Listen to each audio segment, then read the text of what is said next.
أعوذ بالله من الشيطان الرجيم بسم الله الرحمن الرحيم إذا جاء نصر الله والفتح ورأيت الناس يدخلون في دين الله أفواجا فسبح بحمد ربك واستغفره إنه كان توابا. கண்ணியத்திற்குரிய அல்லாஹ்வின் அடியார்களே, நபி ஸல்லல்லாஹு அலைஹி வஸல்லம் அவர்களுடைய 22 ஆண்டுகளுடைய உழைப்பை முதல் வசனம் இப்படி பேசுது. நபியே, உங்களுடைய உழைப்பு வீணாகவில்லை, நபியே உங்களுடைய கஷ்டங்கள் வீணாகவில்லை, உங்களுடைய முயற்சி பலன் கொடுத்து விட்டது, அப்படியெல்லாம் அல்லாஹ் பேசவே இல்லை. இவ்வளோ பெரிய உழைப்பை பல போர்க்களங்கள், பல சஹாபாக்களை இழந்தாங்க. பல சஹாபாக்களுடைய ரத்தம் சிந்தப்பட்ட ரத்தத்தினுடைய உரமாகத்தான் இன்று தீன் இவ்வளோ பெருசா வளர்ந்து நிற்கிறது. இது எதையுமே அல்லாஹு தாலா பேசாம அப்படி அந்த 22 வருஷத்தினுடைய தியாகங்களை மனசுல வச்சுக்குங்க. இப்போ நான் சும்மா சுருக்கமா சின்னதா நினைவூட்டி காட்டுறேன் உங்களுக்கு. இந்த 22 வருடத்தினுடைய அப்படியே ஆண் பிள்ளைகள் இறந்து போனார்கள், அன்பு மனைவி ஹதீஜா ரலியல்லாஹு அன்ஹா அவர்கள் இறந்து போனார்கள். எத்தனை அப்படியே கடுமையாக நபி ஸல்லல்லாஹு அலைஹி வஸல்லம் அவர்களை பாதுகாத்து கொண்டிருந்த அபூ தாலிப் அவர்கள் இறந்து போனார்கள். இத்தனை இன்னல்கள் துன்பங்கள் தாங்கியதற்கு பின்பும் கூட அல்லாஹு தாலா பேசுற ஸ்டைல பாருங்க. அல்லாஹ்வினுடைய உதவி உங்களிடத்தில் வந்தது, அல்லாஹ்வினுடைய உதவி உங்களிடத்தில் வந்தது, அதனால் வெற்றி உங்களிடத்தில் வந்தது. எப்படி? ஒற்றை வார்த்தை எவ்வளவு துல்லியமான விஷயங்கள் பார்த்து. பிறகு எத்தீமாக பிறந்து தாயை 6 வயதில் இழந்து எத்தீமாக தன் பாட்டனார்கிட்ட போய் 8 வயசுக்கு அப்புறம் சிறிய தந்தை கிட்ட வளர்ந்து இப்படி எண்ணற்ற சிக்கல்கள், இன்னல்கள், துன்பங்கள் எல்லாவற்றையும் சகிச்சு 62 வயசுல மக்கா வெற்றி அடைஞ்சு ஹஜ்ஜத்துல் விதாவுக்கு வந்து சஹாபாக்களோட மாஷா அல்லாஹ் நாம செஞ்ச உழைப்பு வீணாகல அப்படின்ற அந்த பெருமூச்சு விடுவதற்குள்ளாகவே அல்லாஹு தாலா ஆயத்துல பேசுறான், அல்லாஹ்வினுடைய உதவி உங்களுக்கு வந்தது, அதனால் வெற்றி உங்களுக்கு கிடைத்தது. சுப்ஹானல்லாஹ். ஒவ்வொரு முஃமினும் உள்ளத்தில் ஆழமாக பதிய வைக்க வேண்டிய விஷயம் இந்த இடம். ஒரு ஒட்டுமொத்த பெருமைக்கு யாருமே சொந்தக்காரங்க இல்லடா. அல்லாஹுக்கு அடுத்து ஒரு உவமையா சொல்றேன், ஒரு பேச்சுக்காக சொல்றேன். அல்லாஹுக்கு அடுத்து யாராவது இந்த உலகத்துல அல்ஹம்துலில்லாஹ்னு சொன்னதுக்கு பிறகு ஒரு பெருமையினுடைய பெருமூச்சு விடணும் அப்படின்னா அது அல்லாஹ்வின் தூதர் ஸல்லல்லாஹு அலைஹி வஸல்லம் அவங்களுக்கு தான் தகுதி. அந்த அளவிற்கு யாரையும் தப்பா நினைச்சதில்லை, யாரை பற்றி தவறாக பேசியதில்லை, யாருடைய உள்ளத்தை புண்படுத்தியதில்லை, யாரையும் நோகடிச்சதில்லை. தன்னுடைய சொந்த வாழ்க்கையில ஒரு ஆத்மார்த்தமான வாழ்க்கை, உலக வாழ்க்கையில சிறப்பான வாழ்க்கை, சமூக பொறுப்புல சிறப்பான பொறுப்பு, எந்த விஷயத்தில் நபி ஸல்லல்லாஹு அலைஹி வஸல்லம் அவர்களை அதற்கு முன்னாலோ அதற்கு பின்னாலோ கியாமத் நாள் வரைக்குமோ யார் குறை சொல்ல முடியும்? இப்படிப்பட்ட உன்னதமான வாழ்க்கை வாழ்ந்த அந்த அடியாரை பார்த்து அல்லாஹு தாலா பேசுகின்றான், அல்லாஹ்வினுடைய உதவி உங்களுக்கு வந்தது, அதனால் வெற்றி உங்களுக்கு கிடைத்தது. சுப்ஹானல்லாஹ். இந்த வசனத்துல இன்னொரு பியூட்டி என்ன தெரியுமா? உதவி உங்களுக்கு வந்தது, அதனால் வெற்றி உங்களுக்கு கிடைத்தது அப்படின்றதுலயே அல்லாஹு தாலா நறுக்குன்னு சொல்லிட்டு எல்லா முஃமின்களுடைய தலையிலும் அல்லாஹு தாலா கொட்டிட்டான். அல்லாஹுடைய உதவி வந்தாதாங்க உங்களுக்கு வெற்றி, அல்லாஹ்வினுடைய உதவியால் தான் அனைத்துமே நடைபெறுகின்றது அப்படின்ற ஆழமான தவக்குலை ஒவ்வொரு முஃமின்களும் ஏற்படுத்திக் கொள்ள வேண்டும். இத அல்லாஹு தஆலா பேசுறான். இதா ஜாஅ நஸ்ரு ஃபர்ஸ்ட், நஸ்ருல்லாஹ், அல்லாஹ்வினுடைய உதவி ஃபர்ஸ்ட். இது வந்தாதான் வல் ஃபத்ஹ், உங்களுக்கு வெற்றியே கிடைக்கும். அல்லாஹ்வினுடைய உதவி இல்லாமல் வெற்றி என்பது உங்களுக்கு கிட்டவே கிட்டாது அப்படின்ற இந்த வட்டுருக்கமான வாக்கியம் ஒவ்வொரு மனிதர்களுடைய நெஞ்சை உலுக்கி எடுக்கின்றது. நீங்கள் எடுக்கக்கூடிய எந்த முயற்சிகளும் வீணாகாமல் இருக்க வேண்டுமானால் அல்லாஹ்வினுடைய உதவியை முதல்ல பெறுங்க. அல்லாஹ்வினுடைய உதவியை பெறுவதற்காக என்ன செய்யணுமோ அந்த அடிப்படைக்கு வாங்க. ஹலாலான விஷயத்துக்கு அல்லாஹ்வினுடைய உதவி வரும், ஹராமான விஷயத்துக்கு அல்லாஹ்வினுடைய உதவி எப்படி வரும்? ஹலாலான விஷயத்திற்கு அல்லாஹ்வை அழைக்கும் போது அந்த ஹலாலான காரியம் கூட அவருடைய முயற்சியால் அவர் செஞ்சுக்கிட்ட பல நாள் அது அவருக்கு கிடைக்கல. அல்லாஹ்வினுடைய உதவி கிடைத்தால்தான் அது அவருக்கு கிடைக்கும். சூரத்துல் கஹ்ஃப்ல 4 மிகப்பெரிய சம்பவங்கள் சொல்லப்படுகிறது. அதுல 2வது சம்பவம் இருக்க குகை தோழர்களுக்கு அடுத்த சம்பவம். தோட்டத்துக்குள்ள போனாங்க, ஒரு ஏழை ஒரு பணக்காரர். இந்த சம்பவத்துல பாருங்க, பணக்காரர் பெருமிதமா நிறைய பேசினார். பணக்காரர் ஆணவத்தோட, பெருமையோட, குதூகலத்தோட நிறைய பேசினார். அப்ப அந்த ஏழை நண்பர் சொன்ன வார்த்தை, வலவுலா இஸ் தஹல்த ஜன்னதக குல்த மாஷா அல்லாஹு லா குவத இல்லா பில்லாஹ். நீ ஏன் தோட்டத்துக்குள்ள நுழையும் போது, நீ அந்த பணக்கார நண்பனை பார்த்து ஏழை நண்பர் சொல்றாரு, நீ ஏன் இந்த தோட்டத்துக்குள்ள நுழையும் போது மாஷா அல்லாஹு லா குவத இல்லா பில்லாஹ் அப்படின்னு ஏன் சொல்லல?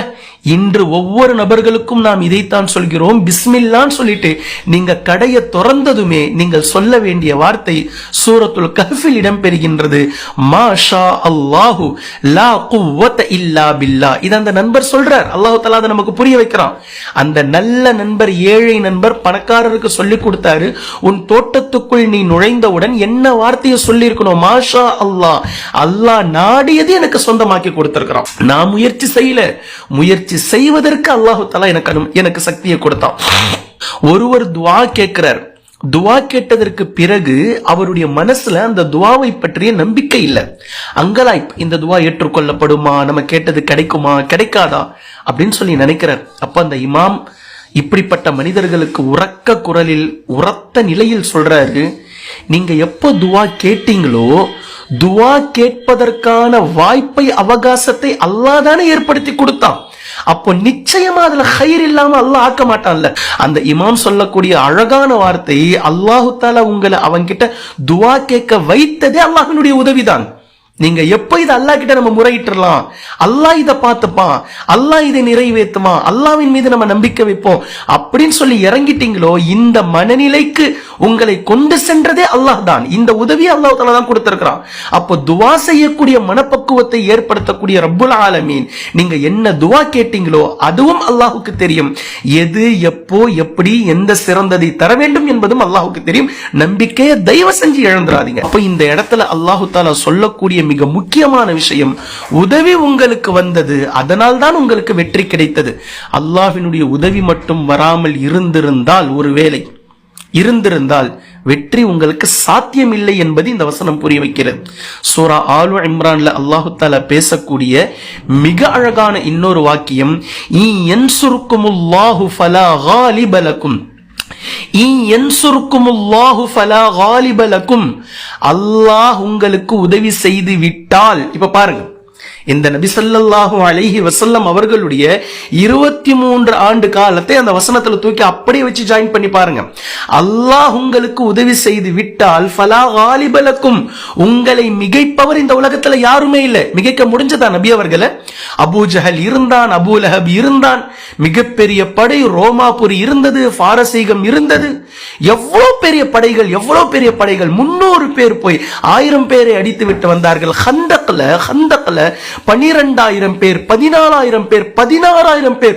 ஒவ்வொரு போரிலும் இந்த சிறிய படையை, மதீனாவுக்குள்ள ஹந்தக்ல நுழைஞ்சிருந்த 1000 சஹாபாக்கள் இருந்தாங்க. இன்னைக்கு வெறும் 1000 சஹாபாக்கள் 14,000 நபர்களை எப்படி தோற்கடித்தார்கள்? ஏன்னா இங்க அல்லாஹ்வுடைய உதவி இருந்தது, அங்க வெறுமனே படைபலத்தை நம்பி இருந்தார்கள். ஃபலா காலிப லக்கும், அல்லாஹ்வை நம்பி இருந்த இந்த 1000 நபர்களுடைய படையை யாராலும் மிகைக்க முடியல.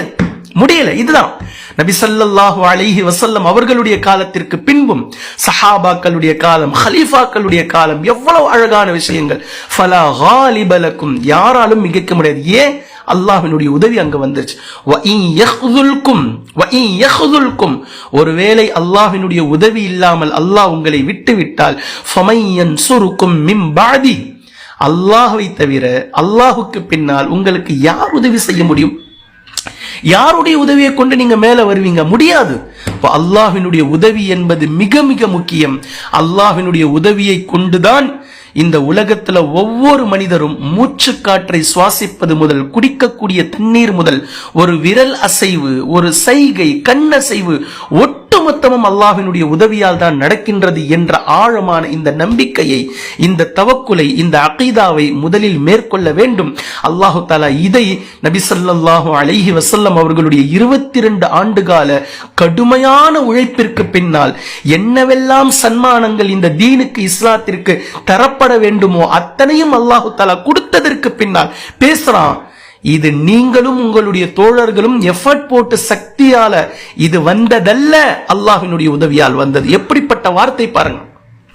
வல் ஃபத்ஹ், அல்லாஹ்வினுடைய உதவி வந்ததினால் தான் வெற்றி உங்களுக்கு வந்துச்சு. வெற்றி சும்மா சாதாரணமா வரல, அல்லாஹ்வினுடைய உதவியால் வெற்றி உங்களுக்கு வந்தது. இதை அப்படியே ஏத்துக்கிட்டாங்க நபி அவர்கள். இதை அப்படியே புரிந்து கொண்டார்கள் சஹாபாக்கள். ஆம், நாம சிரமப்பட்டது சிரமம் அல்ல, நாம் உயிர் விட்டது ஒன்றுமல்ல, நம்மளுடைய பொருளாதாரங்கள் செலவானது ஒன்றுமல்ல, நம்மளுடைய குடும்ப உறுப்பினர்களை ஹிஜ்ரத்திலே இழந்தோமே இது ஒன்றுமல்ல. இதுவெல்லாம் இதனால் தீன் வளரல, வளர்ந்தது எதனால்? அல்லாஹ்வினுடைய உதவி. அல்லாஹ் தான் இப்படி எல்லாம் செய்வதற்கான துணிவையும் துணிச்சலையும் அதில் எங்களுக்கு திருப்தியையும் கொடுத்தான். அதனால் அல்லாஹு தஆலா வெற்றியை கொடுத்தான். அல்லாஹ்வினுடைய உதவி மட்டும் நம்மை விட்டு நீங்கி இருந்தால் வேறு எதுவுமே இருந்திருக்காது என்பதை மிக தெளிவாக சஹாபாக்களும் விளங்கினார்கள். இது முதல் விஷயம், முதல் வசனத்தில் அல்லாஹு தஆலா கற்றுக் கொடுக்கக்கூடிய விஷயம். இரண்டாவது விஷயம், இப்போ அல்லாஹ்வினுடைய உதவி வந்தது, வெற்றி வந்தது. அல்லாஹ்வினுடைய தீனிலே அலை அலையாக, கூட்டம் கூட்டமாக மக்கள் நுழைவதை நீங்கள் பார்ப்பீர்கள். நீங்கள் பார்த்தால் நீங்கள் பார்ப்பீர்கள். பாருங்க, இப்போ எதற்காக இந்த தீனுக்காக நீங்கள் எதற்காக உழைத்தீர்களோ அல்லாஹ்வினுடைய உதவி வந்து வெற்றி வந்ததற்கு பின்னால் இப்ப எதை நீங்க பார்க்க போறீங்க? அலை அலையாக, கூட்டம் கூட்டமாக இந்த தீனிலே அல்லாஹு தஆலா மக்களை கொண்டு வந்து சேர்ப்பான். இந்த தீன் மிகப்பெரிய அளவுல வளர்ச்சி எட்ட போகின்றது. மிகப்பெரிய அளவுல இஸ்லாத்தில் தழுவுவதை யாராலும் தடுக்க முடியாது. இஸ்லாம் இதை அல்லாஹு தஆலா பூர்த்தியாக்காம விடவே மாட்டான். எத்தனை நபர்கள் என்னென்ன வன்மத்தை கொண்டு இந்த தீனிலே அப்படி இருக்குது, தீவிரவாதம் இருக்குது, பெண்ணடிமைத்தனம் இருக்குது, அந்த மாதிரி இந்த மாதிரி எந்த மாதிரி பேசினாலும் இஸ்லாத்தினுடைய வளர்ச்சியை இன்று வரைக்கும் யாராலும் தடுக்கல. கபீலாக்களாக இஸ்லாத்தை தழுவுகிறார்கள், நாடு நாடாக இஸ்லாத்தை தழுவுகிறார்கள், தேவாலயமே பள்ளிவாசல்களாக மாறுகின்றது. இதெல்லாம் யாரும் வாளை எடுத்துட்டு போயோ இல்ல போய் எந்த பிரச்சனைகளும் மாறல. அவர்களுடைய உள்ளங்களில் அல்லாஹு தஆலா ஹிதாயத்தை கொடுக்கின்றான். இந்த தீனுக்கு அல்லாஹு தஆலா வலு சேர்க்கின்றான். அல்லாஹ்வினுடைய உதவியை கொண்டு அவர்கள் இஸ்லாத்தை விளங்குகின்றார்கள், புரிகிறார்கள். இந்த இடத்துல நமக்கு புரிய வரக்கூடிய அடுத்த கட்டமான விஷயம் என்னவென்றால், உங்களுடைய உழைப்பு இந்த தீனுக்காக இருந்தாக வேண்டும் என்று அல்லாஹு தஆலா நம்மள அறைகோல் விடுகின்றான். முதல் வசனத்துல அல்லாஹு தஆலா எல்லா பெருமையும் அடைச்சு உடைச்சிட்டான். அப்படியே நீங்கள் செஞ்ச உழைப்பினால் வரலன்றதை பேசிட்டான். இரண்டாவது வசனத்துல உங்களுடைய உழைப்பை அல்லாஹு தஆலா பொருந்தி கொண்டான், அதனால அல்லாஹு தஆலா உதவியை கொடுத்தான், உங்களுக்கு வெற்றியை கொடுத்தான். இப்ப மக்கள் கூட்டம் கூட்டமாக வந்து இந்த தீன்ல சேர்றதை நீங்க பாப்பீங்க. பாருங்க, நீங்க பாருங்க, பாப்பீங்க. நீங்கள் அப்படி பார்ப்பீர்களே ஆனாலும் சொல்லிதான் அல்லாஹ் தஆலா மூன்றாவது பாயிண்ட்டுக்கு போறான். இப்ப இந்த இரண்டாவது பாயிண்ட் எவ்வளவு தெளிவானது. இந்த தீனுக்காக நாம் உழைப்பை மேற்கொள்ள வேண்டும். இந்த தீன், இந்த இரண்டாவது வசனம் சொல்லுகின்றது நமக்கு, நீங்கள் இருக்கக்கூடிய பகுதியில் இணை வைப்பை துடைத்துவிட்டு ஏகத்துவத்தை வளர்த்திடுங்கள். நீங்கள் இருக்கக்கூடிய பகுதியில் அது ஒரு குட்டி பகுதியா இருக்கலாம். எத்தனை இடங்களை ஷிர்க் என்ற அசுத்தத்திலிருந்து அந்த பூமியை துடைத்துவிட்டு தௌஹீத் என்ற இந்த தீனை தப்லீக் செய்து அல்லாஹ் ஒருவனை மட்டுமே வணங்க வேண்டும் என்ற தெருக்களாக நீங்கள் மாற்றியிருக்கிறீர்கள். எத்தனை வீட்டை நீங்கள் மாற்றினீர்கள். இதுதான் நம்மளுடைய வேலை. உலகத்தில் பரவி கிடக்கக்கூடிய ஷிர்க் என்ற அசுத்தத்தை, குப்பையை அவரவர்கள் குர்ஆன் என்ற மகத்துவமான அல்லாஹ்வினுடைய இந்த உதவியை எடுத்துக்கொண்டு அந்தந்த பகுதிகளை ஷிர்க்கை விட்டு சுத்தம் செய்யணும். எந்த இடத்தில் ஷிர்க் என்ற அசுத்தங்கள் நிறைந்து இருக்கின்றதோ அதை அகற்றிவிட்டு அல்லாஹ் ஒருவன் தான் இறைவன், அல்லாஹு அக்பர், அல்லாஹு அக்பர், லா இலாஹ இல்லல்லாஹ் என்ற வாசகத்தை முழங்க வைக்க வேண்டும். இது நம்மளுடைய பொறுப்பு. இதுதான் அல்லாஹ் தஆலா இந்த ரெண்டு வசனத்திலும் நமக்கு சுருக்கமாக புரிய வைக்கின்றான். இரண்டு சமூகங்கள் இருந்தது. ஒரு சமூகம் நன்மையை ஏவி தீமையை தடுத்து கொண்டு இருந்தது. இன்னொரு சமூகம் அவங்க பாட்டுக்கு நன்மையை செஞ்சுக்கிட்டு இருந்தாங்க. இன்னொரு சமூகம் பாவத்தில் இருந்தது. பாவத்தில் இருந்த சமூகத்தையும் நன்மை செய்து கொண்டிருந்த சமூகத்தையும் அல்லாஹு தஆலா அழித்து விட்டான். நன்மையை ஏவி தீமையை தடுத்து கொண்டிருந்த சமூகத்தை அல்லாஹு தஆலா ஈடேற்றம் அடைய செய்தான் அப்படின்னு சொல்லிட்டு குர்ஆனுடைய வாசகங்களை நீங்கள் பார்க்கலாம். அப்போ இந்த இடத்துல மிக முக்கியமானது, இந்த தீனுக்காக நீங்கள் போடக்கூடிய உழைப்பு என்ன? உங்களுடைய பணியை நீங்கள் மறந்து வாழ்கிறீர்கள். உங்களுடைய பணி இந்த தீனுக்காக இருக்க வேண்டும். இந்த தீனுக்காகத்தான் அல்லாஹ் உங்களை படைத்தான். இந்த தீனுக்காகத்தான் அல்லாஹு தாலா உங்களுக்கு உதவியும் செய்கின்றான். இந்த தீனுக்காகத்தான் அல்லாஹு தாலா உங்களுக்கு வெற்றியை வாரி வழங்குகின்றான். ஆனால் ஒட்டுமொத்தத்தையும் மறந்துவிட்டு மனிதன் உலகத்துக்காக வாழ துவங்கி வருகின்றான். இப்போ அல்லாஹு தாலா முதல் 2 வசனத்துக்கும் ஜவாபு பேசுறான். நபியே, அல்லாஹ்வினுடைய உதவி உங்களிடத்தில் வந்தால், வெற்றி உங்களிடத்தில் வந்தால், மக்கள் அலையலையாக கூட்டம் கூட்டமாக இந்த தீனிலே நுழைவதை நீங்கள் பார்த்தால், இதெல்லாம் நடந்துச்சு அப்படின்னா, இதெல்லாம் நடந்துருச்சு. அந்த நடந்த நேரத்தை அல்லாஹு தஆலா இப்ப புரிய வைக்கிறான். இப்படி எல்லாம் நடந்தால் ஃபஸப்பிஹ் பிஹம்தி ரப்பிக. 3வது விஷயம், 3வது வசனம், உங்களுடைய ரப்பினுடைய ஹம்தை, துதித்தலை தஸ்பீஹ் செய்யுங்கள். அவனுடைய புகழை நீங்கள் தஸ்பீஹ் செய்யுங்கள். ஃபஸப்பிஹ் பிஹம்தி ரப்பிக. 2 விஷயம் இங்க பேசப்படுது. 2 விஷயங்கள். 1, அல்லாஹ்வினுடைய புகழை நீங்கள் பெரிதாக ஆக்குங்கள், தூய்மைப்படுத்துங்கள். அவனுடைய மகத்துவத்தை, மாட்சிமையை நீங்கள் உயர்த்தி பேசுங்கள், தஸ்பீஹ் செய்யுங்கள். வஸ்தக்ஃபிர்ஹு, மேலும் இஸ்திக்ஃபார் செய்யுங்கள். இஸ்திக்ஃபார் செய்யுங்கள். அல்லாஹ் கிட்ட பாவ மன்னிப்பை தேடுங்கள், தௌபாவை செய்யுங்கள். இன்னஹு கான தவ்வாபா, நிச்சயமாக அல்லாஹு தஆலா தௌபாவை அங்கீகரிப்பவனாக, உங்களுடைய பாவங்களை மன்னிப்பவனாக இருக்கிறான் அப்படின்னு சொல்லி 3வது வசனம் பேசுது. நபி ஸல்லல்லாஹு அலைஹி வஸல்லம் அவர்களை பார்த்து அல்லாஹு தஆலா சொல்றான், 22 வருடங்களாக செய்யாத சுஜூத் இல்ல, 22 வருடங்களாக நிற்காத தஹஜ்ஜுத் இல்ல, நின்று நின்று கால்கள் வீங்கி விட்டது.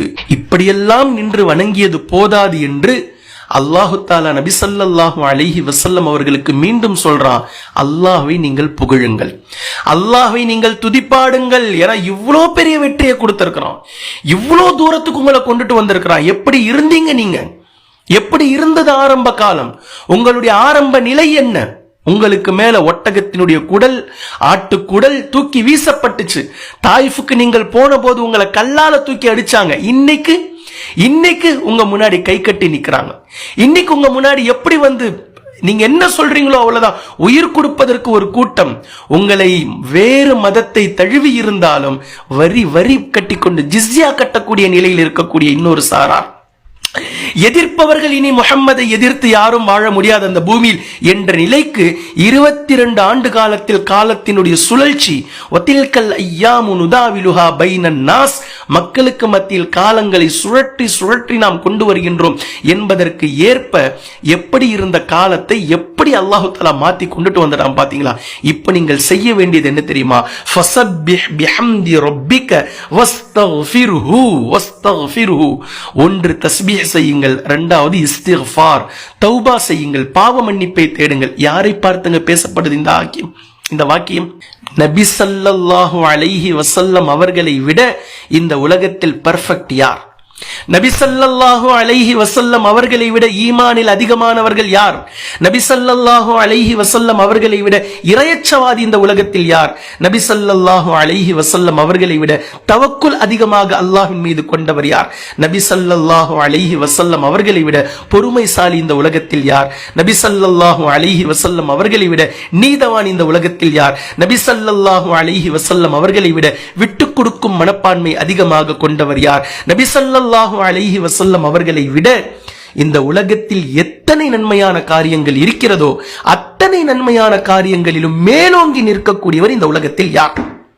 இப்படிப்பட்ட ரஹ்மத்துல்லில் ஆலமீன், அகிலங்களுடைய அருட்கொடை என்று சொல்லப்பட்ட நபி, நற்குணத்தின் மீதாக இருக்கிறீர்கள் என்று அல்லாஹு தஆலா புகழாகாரம் சூட்டிய நபி, நபியே அவர்கள் ஈமான் கொள்ள வேண்டும் என்று உங்களை நீங்களே மாய்த்துக் கொள்வீர்கள் போல் இருக்கிறதே என்று சொன்ன அந்த நபியை பார்த்து, நபியை கொண்டு அல்லாஹு தஆலா நமக்கு உதவி செய்திருக்கின்றான் என்று சொன்ன நபியை பார்த்து, நபி ரഊஃப், நபி ரஹீம் என்று நபி ஸல்லல்லாஹு அலைஹி வஸல்லம் அவர்களை அல்லாஹு தஆலா இப்படியெல்லாம் புகழாகாரம் சூட்டிவிட்டு நபி அவர்களை பார்த்து அல்லாஹு தஆலா சொல்கின்றான், அல்லாஹ் கிட்ட தௌபா செய்யுங்க, அல்லாஹ் கிட்ட இஸ்திக்ஃபார் செய்யுங்கள் என்று அல்லாஹு தஆலா பேசுறான். 23 ஆண்டு கால உழைப்பை செஞ்சு இந்த தீனை கொண்டுட்டு வந்து கொடுத்து அல்லாஹு கிட்ட எப்படி இருக்கணுமோ அப்படியெல்லாம் இருந்து, குடும்பத்தார்கள் கிட்ட எப்படி இருக்கணுமோ அப்படியெல்லாம் இருந்து, சமூக மக்கள் கிட்ட எப்படி இருக்கணுமோ அப்படியெல்லாம் இருந்து, அடிமைகள் கிட்ட எப்படியெல்லாம் நடந்துக்கணுமோ அப்படியெல்லாம் நடந்து, தோழர்கள் கிட்ட எப்படியெல்லாம் நடந்துக்கணுமோ அப்படியெல்லாம் நடந்து, எந்த தவறுமே இல்லாத வந்த நேரத்திலும் கூட அல்லாஹு தாலா பேசக்கூடிய இந்த வாக்கியம், நபியே நீங்க எவ்வளவு பர்ஃபெக்டா நடந்தாலும் பர்ஃபெக்ஷன் என்ற வார்த்தைக்கு தகுதியானவன் ரப்புல் ஆலமீன் ஒருவன் தான். என்னுடைய உழைப்பில், அதாவது நான் உங்களுக்கு கொடுத்த பணியில் என்ன உழைப்பு செய்ய வேண்டுமோ அந்த விஷயத்தில் உங்களையும் அறியாமல் ஓரிரு தவறுகள் நடந்திருக்கலாம். நடக்காமல் இருந்திருந்தாலும் நீங்கள் தௌபா செய்ய வேண்டிய இடத்தில் தான் இருக்கிறீர்கள்.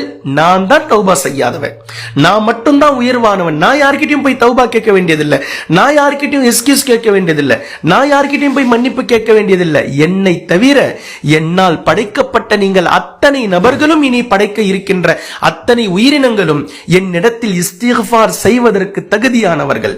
இதனால் தான் நபி ஸல்லல்லாஹு அலைஹி வஸல்லம் அவர்கள் ஒரு நாளைக்கு 70 முறை இஸ்திக்ஃபார் செய்தார்கள், 100 முறை இஸ்திக்ஃபார் செய்தார்கள் என்பதை எல்லாம் ஹதீஸ்ல நம்ம பார்க்கிறோம். இப்ப இந்த வாக்கியத்துல 2 விஷயங்கள் சொல்லப்படுகின்றது. ஒன்று தஸ்பீஹ், மற்றொன்று இஸ்திக்ஃபார். இந்த இரண்டையும் சேர்த்து தான் நபி ஸல்லல்லாஹு அலைஹி வஸல்லம் அவர்கள் ஏற்கனவே நான் உங்களுக்கு புரிய வச்சேன் அந்த துஆவை, அதாவது இந்த சூரா இறங்கியது முதல் சில தஸ்பீஹாத்துகளை அல்லாஹ்வின் தூதர் ஸல்லல்லாஹு அலைஹி வஸல்லம் அவர்கள் செய்ய ஆரம்பிச்சிட்டாங்க. சுப்ஹானக்கல்லாஹும்ம வ பிஹம்திக அஸ்தக்ஃபிருக வ அதூபு இலைக. ஆயிஷா ரலியல்லாஹு அன்ஹா அவர்கள் அறிவிக்கிறாங்க, சுப்ஹானக்கல்லாஹும்ம வ பிஹம்திக அஸ்தக்ஃபிருக வ அதூபு இலைக. இது ஒரு தஸ்பீஹ். சுப்ஹானல்லாஹி வ பிஹம்திஹி அஸ்தக்ஃபிருல்லாஹ வ அதூபு இலைஹி. சுப்ஹானல்லாஹி வ பிஹம்திஹி அஸ்தக்ஃபிருல்லாஹ வ அதூபு இலைஹி. இது இன்னொரு தஸ்பீஹ். சுப்ஹானக்கல்லாஹும்ம ரப்பனா வ பிஹம்திக அல்லாஹும்ம இக்ஃபிர்லி. சுப்ஹானக்கல்லாஹும்ம ரப்பனா வ பிஹம்திக அல்லாஹும்ம இக்ஃபிர்லி. இது மூன்றாவது தஸ்பீஹ். இந்த மாதிரி ஏகப்பட்ட தஸ்பீஹ்கள் இருக்கின்றது. இஸ்திக்ஃபாரும் தஸ்பீஹும் சேர்ந்தது. இந்த 3 தஸ்பீஹாத்துகளுடைய பொருளும் ஏறக்குறைய ஒன்றுதான். ஆரம்பமான அந்த தஸ்பீஹினுடைய ஒரு வரியிலும் முதல் பாதி வரி அல்லாஹ்வை தூய்மைப்படுத்துகின்றேன் என்பதை நான் ஒப்புக்கொள்கிறேன், அல்லாஹ் தூய்மையானவன் என்பதை நான் ஒப்புக்கொள்கிறேன், அவனுடைய புகழை கொண்டு அவனை நான் துதிக்கின்றேன். 2வது வார்த்தை, அவனிடத்தில் நான் பாவ மன்னிப்பு தேடுகின்றேன், தௌபா செய்து அவன் பக்கமே நான் மீளுகிறேன் அப்படின்றது 2வது துண்டினுடைய வார்த்தை. இந்த தஸ்பீஹாத்துகளை நினைவில் வைத்துக் கொள்ளுங்கள், இன்ஷா அல்லாஹ் மனனம் செய்து கொள்ளுங்கள். இப்போ மேட்ரு, இந்த வசனம் இறங்கியவுடன் ஆயிஷா ரலியல்லாஹு அன்ஹா அவர்கள் சொல்றாங்க, இந்த வசனத்திற்கு, இந்த சூராவிற்கு பின்னால் நபி ஸல்லல்லாஹு அலைஹி வஸல்லம் அவர்கள் அளவுக்கு அதிகமாக அல்லாஹ்விடத்தில் நெருங்க முனைந்து விட்டார்கள். இது ஆயிஷா ரலியல்லாஹு அன்ஹா அவர்கள் பிற்காலத்துல சொல்றாங்க. பிற்காலத்துல சஹாபாக்கள் கிட்ட, தாபியங்கள் கிட்ட சொல்றாங்க, நபி ஸல்லல்லாஹு அலைஹி வஸல்லம் அவர்களுடைய தொழுகை எப்படி இருந்தது, திக்ர் எப்படி இருந்தது, துஆ எப்படி இருந்தது, நோன்பு எப்படி இருந்தது அப்படின்லாம் கேட்கும்போது ஆயிஷா ரலியல்லாஹு அன்ஹா அவர்கள் சொல்றாங்க, தெளிவா நீங்க கேள்விகள் கேட்டு நான் எவ்வளோ தெளிவா பதில் சொன்னாலும் அல்லாஹ்வின் தூதர் ஸல்லல்லாஹு அலைஹி வஸல்லம் அவர்களுடைய அளவிற்கு இந்த உலகத்தில் யாராலும் இபாதத் செய்து விட முடியாது. ஆனா இந்த சூராவுக்கு பின்னாடி ஆயிஷா ரலியல்லாஹு அன்ஹா சொல்றாங்க, நபி ஸல்லல்லாஹு அலைஹி வஸல்லம் அவர்கள் அந்த 80 நாட்கள் 90 நாட்கள் ஏறக்குறைய இந்த 3 மாசமும், அரபு கணக்கின்படி இந்த 2.25-3 மாசமும் அல்லாஹ் கிட்ட சரணாகதி அடைஞ்சிட்டாங்க. அப்போ அந்த அளவிற்கு நபி ஸல்லல்லாஹு அலைஹி வஸல்லம் அவர்கள் அல்லாஹோடு இறுக்கமாக மாறிவிட்டார்கள், இறுகப்பற்றோடு ஒன்றிணைந்து விட்டார்கள். அந்த அளவிற்கு அல்லாஹோடு இணைப்பில் இபாதத்தில் கழிக்கலானார்கள். நபி ஸல்லல்லாஹு அலைஹி வஸல்லம் அவர்களுடைய அந்த கடைசி 3 மாதத்தை இந்த சூரா டோட்டலாக மாத்திருச்சு.